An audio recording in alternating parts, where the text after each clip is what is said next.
Hi friends, welcome back to our channel. எல்லாரும் எப்படி இருக்கீங்க? கண்டிப்பாக நல்லா இருப்பீங்க நம்புகிறேன்.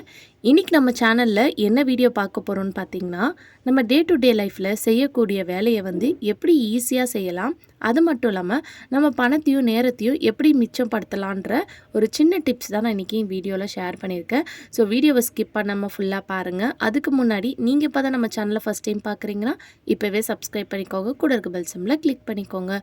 இப்போ வாங்க வீடியோக்குள்ளே போகலாம். ஃபர்ஸ்ட் இப்போ என்னென்னு பார்க்கலாம். இந்த மாதிரி சார்ஜர் வயரை ஸ்விட்ச் போர்டில் போட்டுட்டு அப்படியே தொங்க விட்டுருவோம்.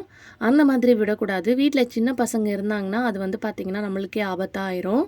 ஸோ நம்ம இதை எடுத்து மேலே என்னதான் வயர் போட்டாலும் அது வலிக்கிட்டு கீழே பார்த்திங்கன்னா விழுந்துடும்.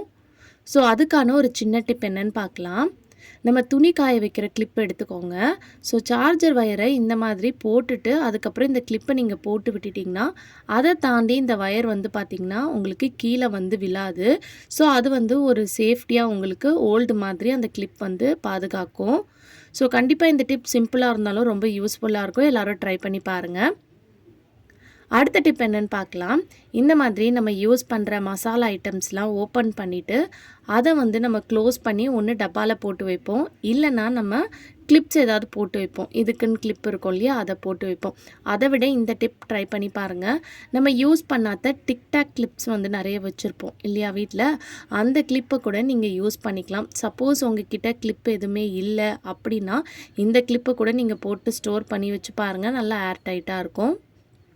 அடுத்த டிப் என்னன்னு பார்த்தீங்கன்னா, நம்ம யூஸ் பண்ணுற அரிசியில் நம்ம ஃபஸ்ட்டு எப்படி ஸ்டோர் பண்ணி வைக்கிறதுன்னு பார்க்கலாம். நம்ம அரிசி என்ன தான் பார்த்து ஸ்டோர் பண்ணி வச்சாலும் அதில் உங்களுக்கு வண்டு பூச்சி வருதுன்னா நீங்கள் ஸ்டோர் பண்ணி வைக்கிற அந்த பாத்திரம் பார்த்திங்கன்னா சுத்தமாக இருக்கணும். ஒவ்வொரு வாட்டியும் நீங்கள் அரிசி மொத்தமாக ஸ்டோர் பண்ணுறதுக்கு முன்னாடி அதை நல்லா க்ளீனாக வாஷ் பண்ணி வெயிலில் காய வச்சுட்டு அதுக்கப்புறம் ஸ்டோர் பண்ணிக்கோங்க. வண்டு பூச்சி வராமல் இருக்கிறதுக்கு இந்த மாதிரி காஞ்ச மிளகா போட்டு வச்சு ட்ரை பண்ணி பாருங்கள். அடுத்த டிப் என்னன்னு பார்த்தீங்கன்னா, நம்ம டெய்லி யூஸ் பண்ணுற டீ வடிகட்டி தான் எடுத்திருக்கேன். இது ரொம்ப அழுக்காக இருக்கும். அதை நம்ம அப்படியே மேலே யூஸ் பண்ணும்போது அதெல்லாம் பார்த்திங்கன்னா நம்ம வயிற்றுக்குள்ளே தான் போகும். அதை க்ளீன் பண்ணுறதுக்கு ஒரு சின்ன டிப் என்னன்னு பார்க்கலாம். இங்கே கொஞ்சமாக பேக்கிங் சோடா எடுத்திருக்கேன். இது கூடிய கோல்கேட் ஒயிட் கலரில் இருக்கக்கூடிய பேஸ்ட் எடுத்திருக்கேன். இது ரெண்டுத்தையும் நல்லா இந்த மாதிரி மிக்ஸ் பண்ணிக்கோங்க. இன்னும் கூட கொஞ்சம் பேஸ்ட் ஆட் பண்ணிக்கோங்க, அது பவுடர் ஃபார்மில் இருந்துச்சுன்னா. இப்போ இது எல்லாத்தையும் சேர்த்ததுக்கப்புறம் டீ வடிகட்டியில் நல்லா இந்த மாதிரி ஃபுல்லாக தேய்ச்சி விட்டுக்கோங்க. மேலேயும் உள்ளேயும் 2 சைடும் இந்த மாதிரி ஃபுல்லாக தேய்ச்சி அப்ளை பண்ணி விட்டுருங்க, ஒரு கோட்டிங் மாதிரி. இது நம்ம டெய்லி யூஸ் பண்ணுற இந்த டீ வடிகட்டிக்கு மட்டும் இல்லாமல் நம்ம ஸ்டீலில் கூட பார்த்திங்கன்னா டீ ஃபில்டர் யூஸ் பண்ணும். அந்த ஃபில்டருக்குமே நீங்கள் இதே சேம் டிப்பை ட்ரை பண்ணி பாருங்கள். இப்போ இந்த மாதிரி நல்லா அதில் ஃபுல்லாக அப்ளை பண்ணி விட்டதுக்கப்புறம் கேஸில் தண்ணி நல்லா சூடாக வச்சுருங்க. சூடானதுக்கப்புறம் போடுங்க. கொஞ்சம் தண்ணி அதிகமாகவே சேர்த்துக்கோங்க. அப்போ தான் உங்களுக்கு அந்த ஃபில்டர் ஃபுல்லாக முழுகிற அளவுக்கு இருக்கும். இது நல்லா கொதித்து பாயில் ஆனதுக்கப்புறம் நீங்கள் எடுத்திங்கன்னா நீங்கள் கை வைக்க தேவையில்ல, ப்ரஷ் வச்சு தேய்க்க தேவையில்ல. உங்களுக்கு அந்த வடிகட்டிக்குள்ளே இருக்கிற கரைகள் அழுக்கு எல்லாம் பார்த்திங்கன்னா உங்களுக்கு க்ளீனாக ரிமூவ் பண்ணி கொடுத்துரும். ஸோ இதுக்காக நம்ம இந்த மாதிரி டிப்ஸ் பண்ணணுமான்னு யோசிக்காதீங்க. நம்ம டெய்லி லைஃப்பில் யூஸ் பண்ணுற குட்டி குட்டி பொருளை கூட நம்ம சுத்தமாக வச்சுக்கிறது நம்மளுக்கு ரொம்பவே முக்கியம். இதை தூக்கி போட்டுட்டு 10 ரூபா பொருள் நம்ம வாங்கிக்கலாம் அப்படின்னு நினைக்கலாம். பட் ஆனால் இந்த மாதிரி க்ளீன் பண்ணி யூஸ் பண்ணுங்கள், ரொம்பவே யூஸ்ஃபுல்லாக இருக்கும். இப்போ இந்த தண்ணியை நீங்கள் வேஸ்ட் பண்ணாமல் நம்ம கிச்சனில் இருக்கக்கூடிய கை துடைக்கிறதுக்கு யூஸ் பண்ணுற டவல்ஸ், கிச்சன் டவல்ஸ் எல்லாத்தையும் நீங்கள் அதில் ஊற வச்சு வாஷ் பண்ணி நீங்கள் யூஸ் பண்ணும்போது ஈஸியாக பார்த்திங்கன்னா அதில் இருக்கிற அழுக்கெல்லாம் ரிமூவ் ஆயிரும். அப்படி இல்லைன்னா இந்த தண்ணியிலேயே பார்த்திங்கன்னா கொஞ்சமாக மஞ்சத்தூள் சேர்த்துக்கோங்க. கிச்சன் டவல் இந்த மாதிரி பண்ணும்போது உங்களுக்கு க்ளீனாக ஆயிரும். அதுக்கப்புறம் நீங்கள் நார்மல் வாட்டரில் வாஷ் பண்ணிவிட்டு யூஸ் பண்ணிக்கலாம். இப்போ மஞ்சத்தூள் சேர்த்துட்டு இதை நல்லா மிக்ஸ் பண்ணிக்கோங்க. இதை டைரெக்டாக கொண்டு போய் உங்கள் கிச்சனோட சிங்கில் ஊற்றுங்க. இந்த மாதிரி பண்ணும்போது உங்கள் கிச்சன் சிங்கில் ஏதாவது பிளாக் இருந்துச்சுனாலும் போயிடும். அதுக்குள்ளே ஏதாவது பூச்சி இருந்துச்சுனாலும் செத்து போயிடும். ஸோ கண்டிப்பாக இந்த டிப் ரொம்ப யூஸ்ஃபுல்லாக இருக்கும், ட்ரை பண்ணி பாருங்கள். கடையில் 1/2 லிட்டர் விம் பாட்டில் வாங்கணுன்னா 120 ரூபா ஆகுங்க. அதே 250 ml விம் பாட்டில் வாங்கினோன்னா 55 ரூபா ஆகுங்க. இதை வந்து நீங்கள் இனிமேல் கடையில் காசு கொடுத்து வாங்க வேணாம். 15 ரூபா இருக்கிற ஷாஷே பேக்கெட் மட்டும் வாங்கிக்கோங்க. அதை வந்து எப்படி 1 மந்த் வச்சு நம்ம யூஸ் பண்ணுறதுன்னு தான் நான் இந்த வீடியோவில் உங்களுக்கு ஷேர் பண்ணியிருக்கேன்.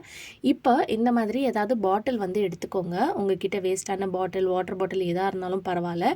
இதில் வந்து நம்ம 15 ரூபா பேக்கெட் வாங்கியிருக்கோம் இல்லையா, விம் பார் லிக்விட், அதை வந்து ஃபுல்லாக இந்த மாதிரி ஊற்றி எடுத்துக்கோங்க. இப்போ ஒரு டம்ளரில் வந்து கொஞ்சமாக வந்து உப்பு சேர்த்துக்கோங்க. 2 ஸ்பூன் அளவுக்கு சேர்த்துக்கோங்க. இப்போ இது கூடயே வந்து 1.5 கிளாஸ் அளவுக்கு தண்ணி சேர்த்துக்கிறேன். இப்போ இதை வந்து நல்லா மிக்ஸ் பண்ணி விட்டுக்கோங்க. அந்த உப்பும் தண்ணியும் வந்து நல்லா கரைஞ்சி இந்த மாதிரி இருக்கணும். ஸோ இதுக்கப்புறம் நீங்கள் நம்ம லிக்விட் ஜெல்லை வந்து நம்ம சேர்த்து வச்சுருக்கோம் இல்லையா பாட்டில், அதில் வந்து இந்த தண்ணியை வந்து சேர்த்துக்கோங்க. ஸோ இது வந்து பாருங்கள், இந்த பாட்டிலில் வந்து எந்த அளவுக்கு இருக்குதுன்னு சொல்லிட்டு. இந்த மாதிரி நீங்கள் ஒரு வாட்டி ரெடி பண்ணி யூஸ் பண்ணிட்டீங்கன்னா உங்களுக்கு வந்து காசு வந்து ரொம்பவே மிச்சம் ஆகும். இந்த தண்ணி சேர்த்ததுக்கப்புறம் நம்மளுக்கு இந்த பாட்டில் வந்து பார்த்திங்கன்னா பாதி வந்து பார்த்திங்கன்னா உங்களுக்கு ஃபுல்லாச்சு. இப்போ அடியில் வந்து பார்த்திங்கன்னா நம்ம ஆல்ரெடி அந்த பேக்கெட்லேருந்து ஊற்றணும் இல்லையா, அந்த ஜெல் வந்து அடியிலேயே இருக்கும். ஸோ இந்த மாதிரி ஒரு ஸ்பூனோ இல்லை கரண்டியோ ஏதாவது வச்சு இந்த மாதிரி நல்லா வந்து மிக்ஸ் பண்ணி விட்டுக்கோங்க. இந்த மாதிரி மிக்ஸ் பண்ணும்போது எல்லாம் வந்து ஒன்றா உங்களுக்கு ஒரே லிக்விடாக வந்து ஒரு திக்னஸ்ஸாக இருக்கும் பார்க்குறதுக்கு. ஸோ ஃபஸ்ட்டு நம்மளுக்கு எந்த அளவுக்கு இருந்தது, இப்போ எந்த அளவுக்கு இருக்குதுன்னு சொல்லிட்டு பாருங்கள். ஸோ உங்களுக்கு எப்போவுமே வந்து நம்ம விம் லிக்விட் எப்படி யூஸ் பண்ணுவோமோ அதே மாதிரி தான் இருக்கும் இதுவும். இப்போ இது கூட வந்து நம்ம அந்த பேக்கெட்லேருந்து ஊற்றணும் இல்லையா, அந்த பேக்கெட்டில் வந்து கொஞ்சமாக தண்ணி சேர்த்துக்கோங்க. சேர்த்துட்டு இந்த தண்ணியை இந்த மாதிரி நல்லா ஷேக் பண்ணி மிக்ஸ் பண்ணிக்கோங்க. இந்த மாதிரி மிக்ஸ் பண்ணதுக்கப்புறம் இதையும் வந்து பார்த்திங்கன்னா உங்கள் பாட்டிலில் வந்து சேர்த்துக்கோங்க. ஸோ அதுக்குள்ளேயும் வந்து பார்த்திங்கன்னா உங்களுக்கு கொஞ்சமாக வந்து அந்த லிக்விட்லாம் இருக்கும். இப்போ இந்த மாதிரி பாட்டிலில் சேர்த்தாச்சு. இப்போ வந்து பாருங்கள் நம்மளுக்கு எந்த அளவுக்கு வந்து கிடச்சிருக்குன்னு சொல்லிட்டு. ஸோ நம்ம 15 ரூபா பேக்கெட் தான் வாங்கினோம். பட் ஆனால் நம்மளுக்கு இவ்வளோ லிக்விட் வந்து பார்த்திங்கன்னா கிடச்சிருக்கு. இதை வந்து ஒரு குட்டி பாட்டிலில் வந்து நீங்கள் ஊற்றி வச்சு உங்கள் சிங்க் பக்கத்தில் வச்சு வேணுன்ற போது எடுத்து நீங்கள் யூஸ் பண்ணிக்கலாம். இது வந்து தாராளமாக 1 மந்த் வரைக்கும் நம்மளுக்கு வரும். ஸோ இதில் நம்ம தண்ணி சேர்த்துருக்கனால உங்களுக்கு அந்த அளவுக்கு வந்து அதில் நுர வராது அப்படின்லாம் கிடையாது. ஸோ இதில் வந்து நான் ஏன் சேர்த்துருக்கேன்னா, இந்த மாதிரி அந்த டிஷ்வாஷ் லிக்விட் கொடுத்த அந்த பாட்டிலில் ஊற்றி வச்சு நம்ம யூஸ் பண்ணும்போது நம்மளுக்கு யூஸ் பண்ணுறதுக்கு ஈஸியாக இருக்கும். இப்போ நான் கொஞ்சமாக வந்து கிண்ணத்தில் வந்து ஊற்றிக்கிறேன். இதில் வேணும்னா நீங்கள் இன்னும் கூட கொஞ்சம் தண்ணி சேர்த்து கூட நீங்கள் யூஸ் பண்ணிக்கலாம். இப்போ வந்து பாருங்கள் உங்களுக்கு நுர வந்து எவ்வளோ வருதுன்னு சொல்லிட்டு. ஸோ நம்ம இதில் தண்ணி சேர்த்துக்கனால உங்களுக்கு எந்த ஒரு நுரையும் வந்து பார்த்திங்கன்னா வராமலாம் இருக்காது. அதே சமயத்தில் உங்களுக்கு பணத்தையும் நீங்கள் மிச்சப்படுத்திடலாம். பாத்திரம் வந்து பார்த்திங்கன்னா உங்களுக்கு நல்லா க்ளீன் பண்ணி கொடுத்துரும். இதில் நம்ம உப்பு சேர்த்துருக்கனால உங்களுக்கு பாத்திரம் வாஷ் பண்ணும்போது அதில் இருக்கிற கரையெல்லாம் நீக்கி உங்களுக்கு நல்லா புதுசு மாதிரி பளபளன்னு கொடுத்துரும். ஸோ கண்டிப்பாக இந்த டிப் எல்லாருக்குமே ரொம்ப யூஸ்ஃபுல்லாக இருக்கும். ட்ரை பண்ணி பாருங்கள். ஓகே ஃப்ரெண்ட்ஸ், இன்றைக்கி வீடியோவில் நான் ஷேர் பண்ணியிருந்த டிப்லேருந்து ஏதாவது ஒரு டிப் கண்டிப்பாக உங்களுக்கு யூஸ்ஃபுல்லாக இருக்கும்னு நினைக்கிறேன். அப்படி யூஸ்ஃபுல்லாக இருந்துச்சுன்னா மறக்காமல் நம்ம சேனலை லைக் பண்ணுங்கள், ஷேர் பண்ணுங்கள், கமெண்ட் பண்ணுங்கள், சப்ஸ்கிரைப் பண்ணிக்கோங்க. தேங்க்யூ ஃபார் வாட்சிங்.